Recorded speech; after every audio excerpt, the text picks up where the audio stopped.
TTD chairman BR Naidu గారు తాజాగా ఆయన పెట్టినటువంటి ప్రెస్ మీట్లో ఆయన మాట్లాడుతూ దాదాపుగా 20 ఎకరాల భూమిని అజయ్ కుమార్ అనేటువంటి వ్యక్తి దగ్గర నుంచి దుర్మార్గంగా లాక్కున్నారని చెప్పేసి అనేక విషయాలు బయటపెట్టడం జరిగింది. అందులో భాగంగా ప్రస్తావిస్తూ సీఎంఓలోనే పాయింట్ బ్లాంక్లో అజయ్ కుమార్ దగ్గర గన్ పెట్టి మరి ఆ యొక్క భూమిని లాక్కున్నారని చెప్పేసి సాక్ష్యాలు కూడా సమర్పిస్తానని చెప్పేసి బిఆర్ నాయుడు గారు చెప్పినట్టు పరిస్థితి. మరి అయితే ఇదే అంశానికి సంబంధించి పూర్తి విషయాలు తెలుసుకోవడానికి మనతో ఉన్నారు సీనియర్ జర్నలిస్ట్ డివి శ్రీనివాస్ గారు. సార్ నమస్కారం అండి. నమస్తే సార్, ఇటీవల మనం బిఆర్ నాయుడు గారు పెట్టినటువంటి ప్రెస్ మీట్లో అజయ్ కుమార్ అనేటువంటి వ్యక్తి పేరు బలంగా వినపడుతూ ఉంది. అతని దగ్గర నుంచి 20 ఎకరాలు సీఎంఓలో అధికారులే, అది కూడా జగన్మోహన్ రెడ్డి లాంటి వ్యక్తులు వీళ్ళందరూ కూడా పాయింట్ బ్లాంక్లో గన్ పెట్టి అతను బెదిరించి అతని దగ్గర నుంచి 20 ఎకరాల భూమిని లాక్కుని ముంతాజ్ హోటల్కి రాపించినట్టుగా బిఆర్ నాయుడు గారు చెప్పడం జరిగింది. అది దాంట్లో ప్రధానంగా మనం చెప్పుకోవాల్సింది ఏంటంటే ఎవరైతే అజయ్ కుమార్ ఉన్నో అప్పుడు కేసు పెట్టడానికి కూడా కేసు తీసుకోలేదని చెప్పేసి బిఆర్ నాయుడు గారు చూస్తున్నారు. ఈ పాయింట్ బ్లాంక్ బెదిరింపుల గురించి మీరు ఏమంటారు? అంటే పాయింట్ బ్లాంక్ పార్టీ అని పెట్టుకోవాలా? వాళ్ళ పార్టీ పేరే పాయింట్ బ్లాంక్ పార్టీ అని పెట్టేసుకోండి. అది వైఎస్ఆర్ కాంగ్రెస్ పార్టీయా, పాయింట్ బ్లాంక్ పార్టీయా? అసలు గన్ పాయింట్లో ఎంతమందిని బెదిరిస్తారు? ఇప్పుడు మనం గతంలో విన్నాం, ఆ కేవీ రావు అనే పారిశ్రామికవేత్తని పాయింట్ బ్లాంక్లో ఇలాగే మరి తాడేపల్లి సీఎం ఆఫీస్లో అప్పుడు జగన్మోహన్ రెడ్డి, విక్రాంత్ రెడ్డి, సుబ్బారెడ్డి బెదిరించి ఆ కాకినాడ పోర్టు, కాకినాడ సజ్జు రాంచుకున్నారు. 3600 కోట్ల విలువైన షేర్లు. అంటే అప్పుడు విక్రాంత్ రెడ్డి, అప్పుడు బాధితుడు కేవీ రావు, ఇప్పుడు కొత్త బాధితుడు ఇతను బయటకు వచ్చాడు. ఇతని పేరు కాకర్లపూడి అజయ్ కుమార్. ఎవరి కాకర్లపూడి అజయ్ కుమార్? అతన్ని పాయింట్ బ్లాంక్లో బెదిరించాల్సిన అవసరం ఏంటి? అది కూడా తాడేపల్లి జగన్మోహన్ రెడ్డి సీఎంఓలో. అదేదో దేవలోక్ ప్రాజెక్ట్ అని చెప్పి అక్కడ తిరుమల తిరుపతి అక్కడ స్వామివారి కొండల కింద అప్పట్లో రాజశేఖర రెడ్డి ప్రభుత్వం దేవలోక్ ప్రాజెక్టుకి ఒక 38 ఎకరాలు ఏమో కేటాయించింది. ఈ కాకర్లపూడి అజయ్ కుమార్, VVV దాని పేరు. అంటే ఇప్పుడు అది వచ్చేసరికి నీకు వైష్ణవి వెర్సటైల్ వెంచర్స్, VVV.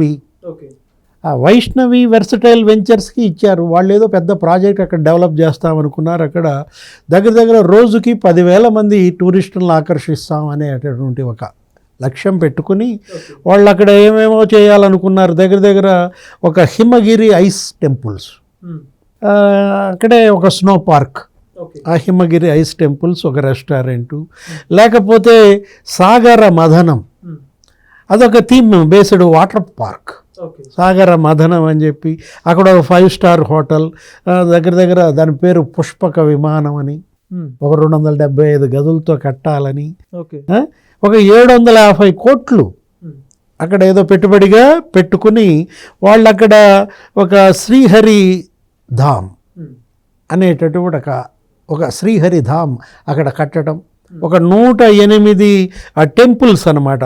ఏది మన భారతదేశంలో ప్రఖ్యాతిగాంచినటువంటి 108 దేవాలయాల యొక్క నమూనాలని అక్కడ తీసుకొచ్చేసేసి ఒక దశావతార, ఒక 10Dలో దశావతార అని అక్కడ ఒక దివ్య దేశం టవర్ ఒకటి పెడతామన్నారు. నీకు అసలు ఒక సినిమా కనపడుతుంది నీకు. దేవలోక్ ఏమో కానీ ఒక మాయాల్లోకి కనపడిన దీంట్లో ఆ దేవలోక్ ప్రాజెక్టుకి అతను అప్పుడు ఇచ్చాడు. ఎవరు? రాజశేఖర్ రెడ్డి. ఇదంతా ఎప్పుడు ఎపిసోడు? 2008లో. సరే, అది అట్లా జరుగుతూ అది పెండింగ్ పడింది. మళ్ళీ జగన్మోహన్ రెడ్డి సీఎం అయిన తర్వాత మళ్ళీ వాళ్ళు వచ్చి కలిసి మళ్ళీ దాన్ని చేస్తామని మొదట ఎంకరేజ్ చేశారు. రాజశేఖర్ రెడ్డి తండ్రిది ఇది కాబట్టి అది కాస్త మళ్ళీ అతన్ని బెదిరించారు. భూమన కరుణాకర్ రెడ్డి, మరి అక్కడ ఎవరెవరు ఉన్నారు, అజయ్ కుమార్ని బెదిరించి ఆ 38 ఎకరాల్లో 20 ఎకరాలు ముంతాజ్ హోటల్కి ఇప్పించారు. కరెక్ట్గా లొకేషన్ ఎక్కడ? అది కొండ దిగువన, అది 7 కొండల్లో ఒక భాగం, అది స్వామివారి ఆలయం. అక్కడ మరి ఎలా ఇస్తారు? అది ఉత్తరపేపు భూమి, అది ఇవ్వటానికి వీల్లేదంటూ ఇప్పుడు ముఖ్యమంత్రి చంద్రబాబు ప్రమాణ స్వీకారం ఆ రోజే ఆయన ప్రతి సంవత్సరం తన మనవడి పుట్టినరోజు సందర్భంగా అక్కడ అన్నదానం చేస్తారు.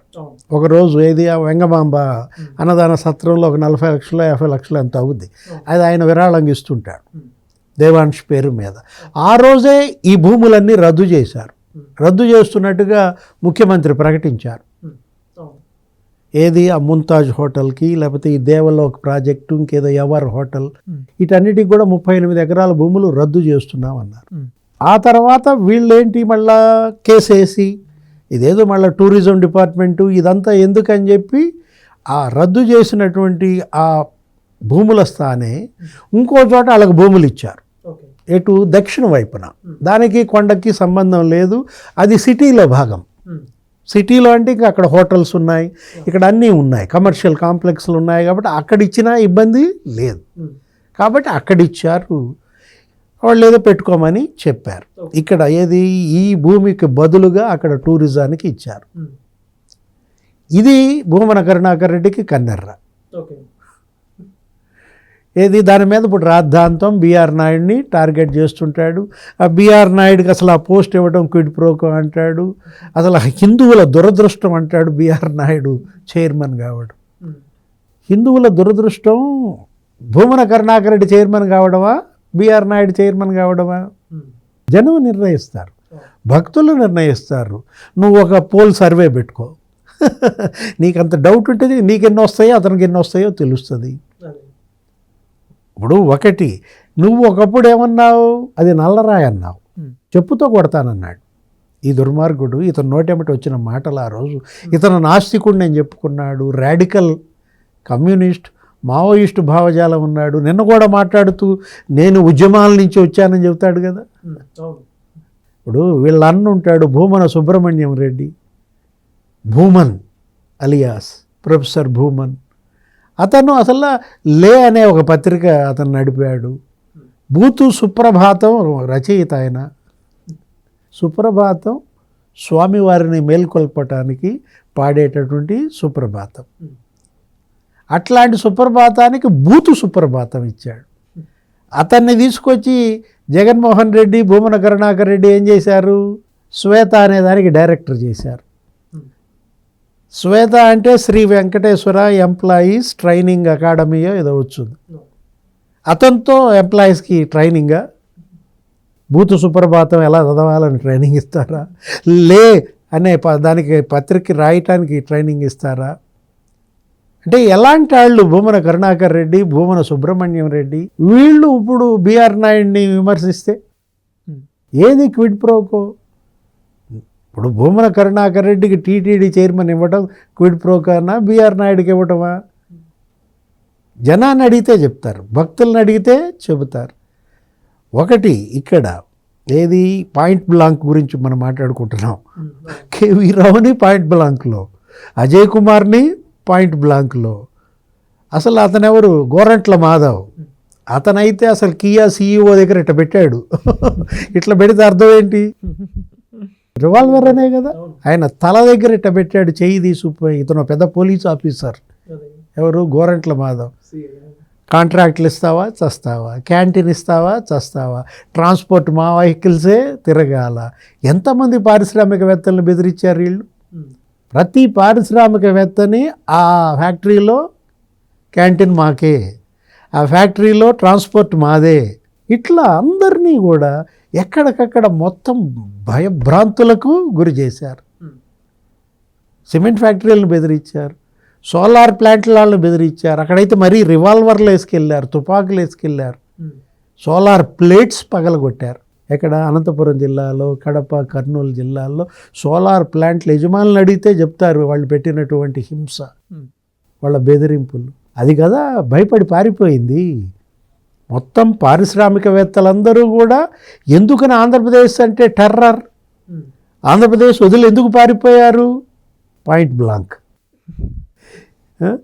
ఈ పాయింట్ బ్లాంక్ బాధితులు ఎంతమంది ఉన్నారు? ఇప్పుడు మనం చూసాం, అమర్ రాజా బ్యాటరీస్ తరిమేశారు, గల్లా జయదేవ్, గల్లా రామచంద్ర నాయుడు, గల్లా అరుణ భర్త, వాళ్ళు ఏంటి ఎన్ఆర్ఐస్. ఈ దేశం, ఈ రాష్ట్రం, మనం ఇంత చదువుకున్నాం, ఇంత ఎదిగాం, ఇంత సంపాదించుకున్నాం, మన ప్రాంతంలో ఉద్యోగాలు ఇవ్వాలా, పరిశ్రమలు పెట్టాలా అని వచ్చి వాళ్ళు అక్కడ తిరుపతి దగ్గర, చిత్తూరు జిల్లాలో పరిశ్రమలు పెడితే బెదిరిస్తారా? అరే రాజశేఖర్ రెడ్డి వాళ్ళకు భూములు ఇచ్చాడు, ఒక 265 ఎకరాలు. జగన్మోహన్ రెడ్డి క్యాన్సిల్ చేశాడు. రాజన్న రాజ్యమా? నేను చెప్తాడు కదా రాజన్న రాజ్యం అంటాడు కదా. మీ నాన్న ఇచ్చిన భూములు నువ్వు ఎలా క్యాన్సిల్ చేసావు? అక్కడే తెలియటల్లా ఆ తండ్రికి ఈ కొడుక్కి తేడా. ఇప్పుడు రాజశేఖర రెడ్డి పేరు ఎత్తే అర్హత జగన్కు ఉందా ఆయన భూములు రద్దు చేస్తే? అందుకే అంది షర్మిల, అసలు వైఎస్ఆర్ కాంగ్రెస్ పార్టీలో వైఎస్ఆర్ లేడు అందుకే కదా. వై అంటే వైవి సుబ్బారెడ్డి, ఎస్ అంటే సాయిరెడ్డి, ఆర్ అంటే రామకృష్ణారెడ్డి సజ్జలనో ఏదో అంది. దానికి ఇంకా సిపికి కూడా కొంతమంది అబ్రివేషన్ ఇచ్చారు. సి అంటే చెవిరెడ్డి, పి అంటే పెద్దిరెడ్డి అన్నారు. వైఎస్ఆర్ సిపి అంటే ఎంత భయభ్రాంతులకు గురి చేశారంటే ఆ లులు అనే వాళ్ళని తరిమేశారు. అలీ విశాఖలో లులు కన్వెన్షన్ సెంటర్ పెడతాం అని అక్కడ వాళ్ళు వస్తే ఒక 3,000 కోట్లతో అలీని తరిమేశారు. అతను అసలు బయటికి వెళ్తూ ఆయన ఏమన్నాడు, ఆయన ఒక పెద్ద లేఖ రాశాడు, లెటర్, మళ్ళీ అడుగు పెట్టిన ఆంధ్రప్రదేశ్లో అన్నాడు. కియా వాళ్ళని బెదిరించారు. Kia auxiliary units 18 తరిమేశారు. 3,000 కోట్లు తమిళనాడుకి కర్ణాటకకి వెళ్ళిపోయాయి. జాకీ తరిమేశారు. ఆ తోపుదుర్తి బ్రదర్సా ఎవరాళ్ళు వచ్చి ఎక్కడ పెట్టుకున్నారు? ములుగులో పెట్టుకున్నారు. ఏదో డ్రాయర్ల కంపెనీ అనో ఏదో అంటారు ఎగతాళిగా. జాకీ అంటే పారిశ్రామికవేత్తలను ఈ గన్ పాయింట్ ఏంటిది, ఈ గన్ పాయింట్ పార్టీయా ఎంత భయభ్రాంతులకు గురి చేసిందంటే, ఎంతమంది జగన్ పాయింట్ బ్లాంక్ బాధితులు ఉన్నారు. గన్ పాయింట్ బ్లాంక్ అంటాం, ముందు చేర్చుకో. జగన్ అంటే ఏంటది? జగన్ అవుతుంది. జగన్ పాయింట్ బ్లాంక్ బాధితులు ఎంతమంది అంటే. Thank you sir. నమస్తే. Please subscribe to Leo News for more videos.